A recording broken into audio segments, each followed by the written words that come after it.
கண்ணம் கிள்ளியது அடி இப்போதும் நிறம் மாறாமல் இந்த நெஞ்சில் நிற்கிறது. பட்டுச் சேலைகளும் நகை நட்டும் பாத்திரம் உன்னை கேட்டேனே சண்டை போட்டேனே அது கண்ணில் நிற்கிறது.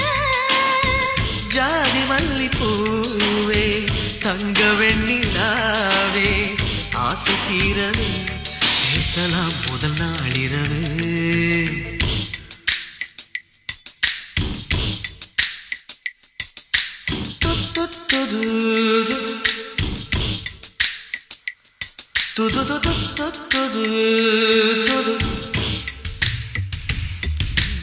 ஏனம்மா உன்னை நேசிக்கவும் அன்று வாசிக்கவும் என்று காத்திருக்கு.